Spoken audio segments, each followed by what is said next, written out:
Hello, everyone, and welcome once again to God Talk on Cambridge Community Access Television. Each week we get together and we talk about God, talk about matters of faith, talk about matters of being, and the most essential. We go as deep as we possibly can. This is my good friend Michael Koran. I am Michael Mack, and this week I would like to talk about something that's, I guess you could say, close to my heart. As you may know, the Vatican will be holding its first ever summit on the clergy sexual abuse crisis. This will be, they will be calling from bishops' conferences all around the world, all the leaders of bishops' conferences, to have this first ever conference, global, universal, for the universal church, about the clergy abuse crisis that has been dogging the church for 17 years now. 2002 was when the Boston Globe first broke the story about it locally, and it subsequently migrated all around the world, and it's gone through many iterations over the last 17 years. It's fair to say that this is the greatest crisis that the Catholic Church has faced since the Protestant Reformation 500 years ago. And as part of that, connected to this event at the Vatican, I will be performing a show called Conversations with My Molester, A Journey of Faith. It's about why I left the Catholic Church and why I came back. And this will be down at the Paulist Center, downtown Boston, Catholic Church, downtown Boston. And you can find out more about it at my website, www.michaelmacklive.com. So, well, where shall we begin unpacking this? All of this. Well, what are you hoping from the conference? From the conference? The expectations. I think that the people around the world, maybe lay people, parishioners, the media, have had high expectations. I think the Vatican itself has been downplaying the expectations, seeing this really as a one step of many in the process of coming to grips with this crisis. So my expectations, well, maybe what would you like to happen? Okay, well, let me first answer your question. I think that my expectation of the conference is that it will come out with some kind of statement. I believe that is probably, I don't know if we can expect any policy changes yet out of this global conference. I mean, there have been policy changes around the globe. The Archdiocese of Boston probably is a model for how to do it, for how to handle the sexual abuse crisis. And this is where it started. This was the epicenter of the crisis. And I think that the policies that have been instituted have been effective. But it's going to take some time for policies like that to reach around the world. Because there are many in the Catholic Church in other parts of the world that see this as an American problem or as a Western problem and haven't come to accept that it's more global than that. So there's a lot of, for all of the voices like my own that are looking for some progressive movement, there are many who are saying, wait a second, hold off, not our problem, it's, your problem. So what would I personally like to see come out of it? If I had my druthers, I think first and foremost, I think that the lay people in the Catholic Church, the parishioners within the church, need to be a stronger voice in local governance, local and regional governance.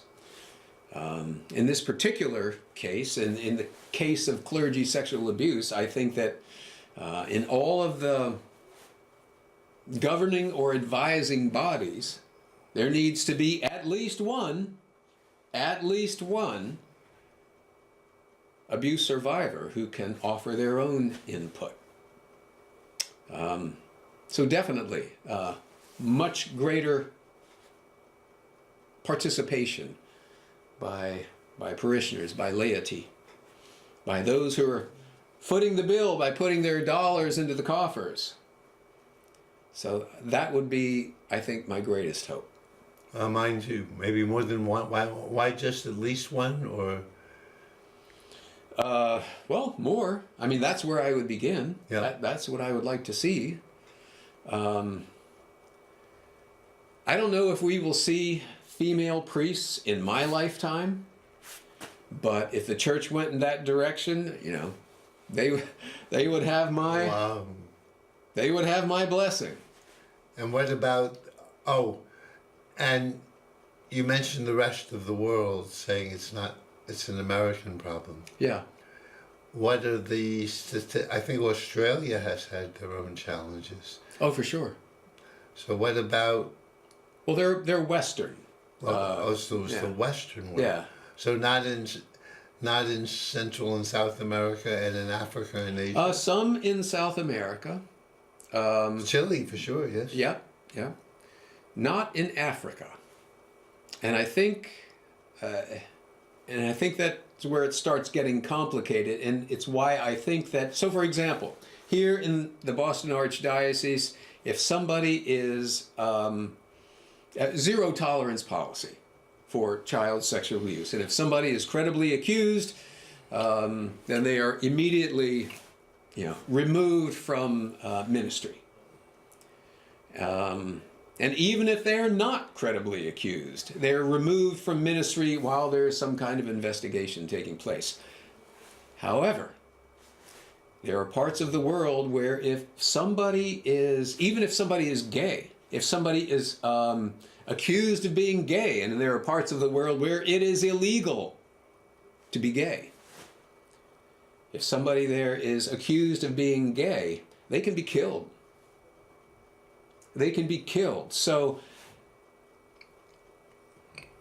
to report somebody for child sexual abuse, or sexual abuse of a minor, especially someone of the same gender, It could be a death sentence. a death sentence. Has this happened in the church? Has what happened? Has a priest been killed? I don't know of any case. I don't think so. But I certainly know of cases where people have been killed for being gay. Yeah. And I certainly know of cases in Africa where that's been the case. I couldn't tell you which country. I don't remember. Uganda, I think, it has a death penalty. What's that? Uganda, I believe. I think that in some countries, it is literally, it is against the law. And you can be killed. Yeah, and I think evangelicals have helped pass laws like that, I think, in Africa. Evangelicals in America have supported that in Africa. That is true. I think that is true. So what are the changes in Boston that you consider? You've said they've really done a great job. Well, let me start with the zero tolerance policy. Yeah. Zero tolerance for child sexual abuse if somebody is credibly accused of being having inappropriate contact with a child. They're reported to the civil authorities. Boom. Oh, nice! They don't keep it internal anymore. No. Wow. No. In fact, you remember that report that came out from Pennsylvania last August? Yeah. A devastating chronicle of priests who had, over decades, had abused children, and of bishops who had moved them around from diocese to diocese or parish to parish. So it was a devastating chronicle. But at the very beginning of that chronicle was this small item recognizing that since the abuse crisis broke, there were only 2 cases of priests being reported to the authorities, and in both cases it was the church that reported them. Wow. So that was significant.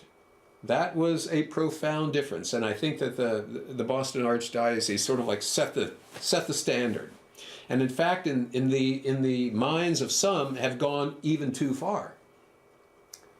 I know of a case, and I'm not going to name names or particulars because I don't know enough about it myself, but it's one that I do know personally about, a parish here in Boston where there was a priest who was, I need to give you a little backstory, there was somebody who came into the church, and the priest, I think, may have introduced the woman to the church. She was baptized into the church, and so they had this relationship as mentor and mentee over a number of years. And so he was something of a spiritual counselor, spiritual advisor. And at one point, after they had, I think she had moved away, came back, they were going to meet for a counseling session, and it had been a long time since they had seen each other, and the priest, I think, in an effusive display of appreciation at seeing her again, and this was in a public forum, a public setting, that when he saw her, he embraced her and he kissed her on the lips. So it was it was quick, it was warm, and again, it was in a public setting. And the woman complained about it. And without going into all of the particulars, the Boston Archdiocese said, took him out of ministry. Wow. Took him out of ministry. Totally. That's where it stands right now. So you lose your job. He lost his job. He cannot practice as a priest now. He has to find a way to live. Well, he is still in the order. Yeah. And everybody is like trying to figure out what next steps are. Because he could be doing other things that help the community. Oh yeah, yeah. And I attended a meeting at this parish where parishioners and clergy discussed all of the particulars, and from what I could tell at that meeting, the majority of parishioners felt kind of bereft that this beloved priest was no longer a priest, could no longer practice as a priest. I think that there were some voices there who certainly wanted to know more particulars, and whose first inclination was to side with the accuser.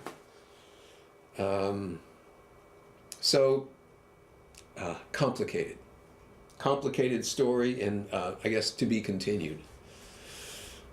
But anyway, that was just an example of how strict the Boston Archdiocese is about any kind of misbehavior or perceived misbehavior or possible misbehavior. So I think that's the strongest example that I can think of a very strong stance that the Archdiocese is taking. But again, the Boston Archdiocese, this is where it all began. And Cardinal Sean O'Malley has been, he was called in because he had experience like this in other parishes. He was called in to find a way through this. And ever since he became the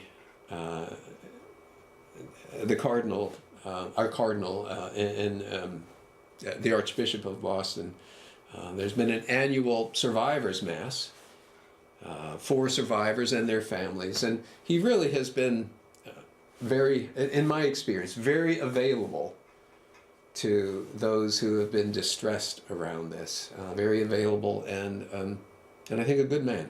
Wow, and it warms your heart too, I can see. Oh, sure. Yeah. So you came back to the church when? I came back, well, okay. In 2005, I learned that my one-time abuser, my one-time pastor, this event happened in 1968 in a little town in North Carolina. And I learned in 2005 that my one-time pastor was not only still alive, but was living just a few miles away from me here in Massachusetts. And all my life, I had imagined one day meeting him again and having a conversation, which is where the title of this play came, with your assistance, Conversations with My Molester, A Journey of Faith. Check it out at my website for the shows that are coming up later this month in February. And forgive my segue into a little shameless self-promotion. And your question was about When did you come back? Well, I didn't know it then, but in 2005 I was starting back. You were going to mass again? No, not yet. The first mass that I went to was the funeral of my one-time pastor and my one-time abuser. Oh, and that's somehow, how ironic. And yeah. Somehow. That was in 2008. So you came back after the Globe, significantly. Oh, yeah. Yeah, the Globe's coverage started in 2002. Yeah. And some would say has continued ever since. But certainly in that first year, that was they won a Pulitzer Prize for their coverage, their investigative reporting. And so then you knew that this was not just you. This was widespread. Oh, yeah. And did you know that before? You probably did not know that before. I had no idea that it was as widespread. I mean, there were, I think few people knew it was as widespread as it turned out to be. They did a good job covering it up. I don't even, I'm going to take you to task there. Okay. When you say they did a good job covering it up. My suspicion is that there were extremely few people who knew about how widespread it was, even those in authority. I can't say for sure, but this is my own sense, with my own personal investigations over the years. I don't think that anybody knew. Okay. Virtually no one knew it was as widespread as it was. I imagine that Cardinal Law here in the Boston Archdiocese was familiar with the more egregious cases, and I'm sure was in no hurry to make these public. I mean, the church did what every organization does, really, when it's facing a scandal, when it's facing a crisis. Try to keep it in-house, try to manage it in-house, try to fix it in-house, and they did a very poor job of it. So when you came back to the church, you were aware this was much more widespread than you thought. Yeah. And still you wanted to be part of this church. Yeah. And it began for me, as I said, at the funeral mass of my abuser. And what I remembered going to that mass were all of the things that I loved about the church when I was a little boy. Wow. I wanted to be a priest when I was a little boy. Wow. I wanted to be one of those guys. So what were some of the things you loved about the church? I loved the ceremony. I loved the my dad calls the smells and bells, the incense and the pageantry and the flowers and the chants and the music, and I just, And that was those were childhood memories too. They were. Yeah, Yes. they were very formative. I was baptized into the church, Yes. and I was I initiated into all of the sacraments. I was an altar boy, and I was a choir boy, and I went to Catholic school. I mean, the works. Yeah. I got the works. And you love it now too, yes. I do, in a different way. I mean, I really saw the church as a child. I saw it as this great ocean liner of holiness.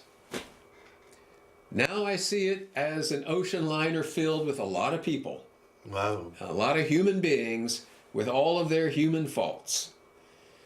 But I still think that that which is most sacred in the church, like that which is most sacred in any of the great faith traditions, are the sacraments, are the things, the rituals that reach for, the rituals that reach for holiness, that reach for goodness. I mean, the church at its essence is about the teachings of Jesus. And the teachings of Jesus at their essence are about loving. Loving God, loving your neighbor as yourself. That's it. That's the works right there. And so I think that at its heart, the church is all about trying to live the gospel day by day, to live the gospel of love day by day. Wow. And I think that the sacraments of the church are all aligned to guide the faithful in those endeavors, to help them, so that because it's really tough to do all by yourself, especially in a secular world.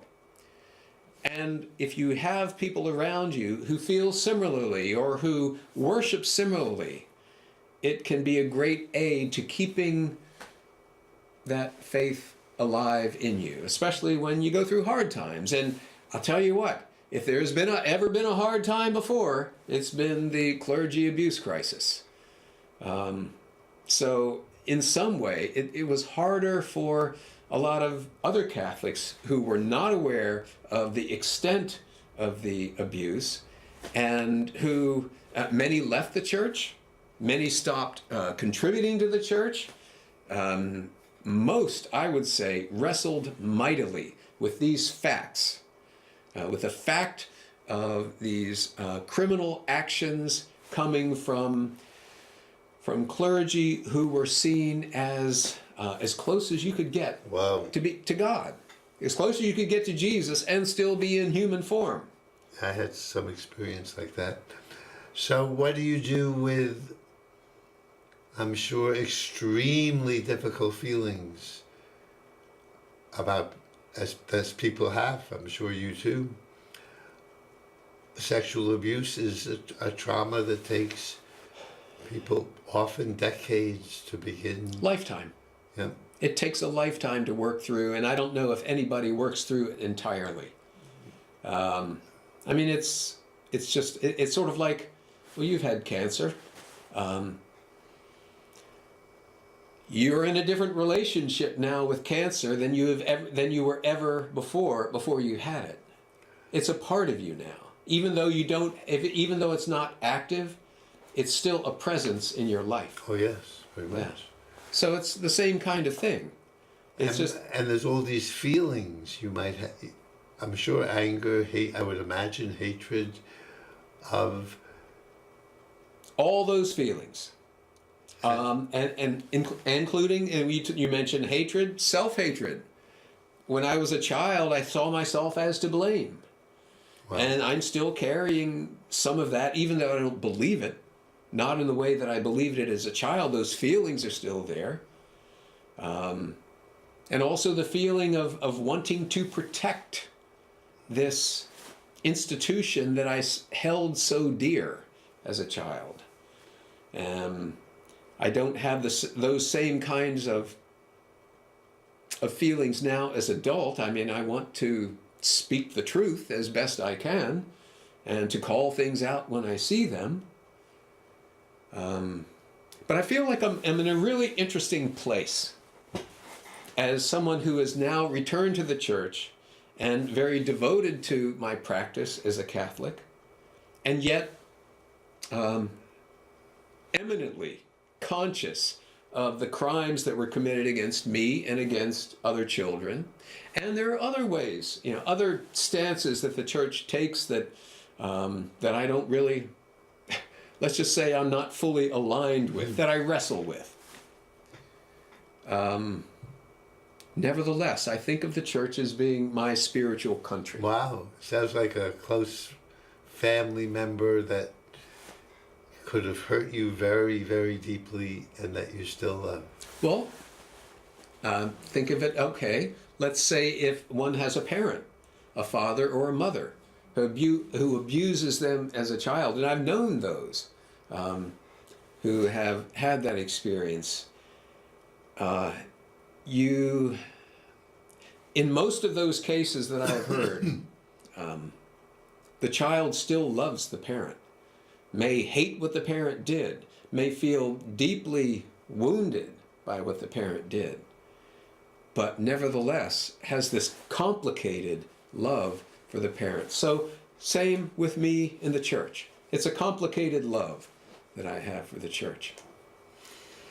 Looks like we have 1 minute left. Would you like to sum up what? Thank you.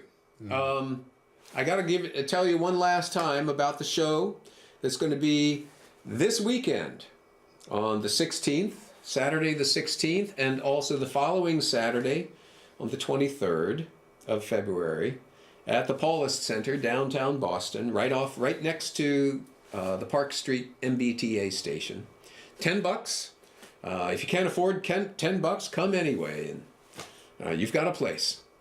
But the show is Conversations with My Molester, a Journey of Faith, and it really is a story of hope and reconciliation, but not in neat little knots, as a work in progress. Wow. So come to it. www.michaelmacklive.com is where you can find out more, or just Google Michael Mack.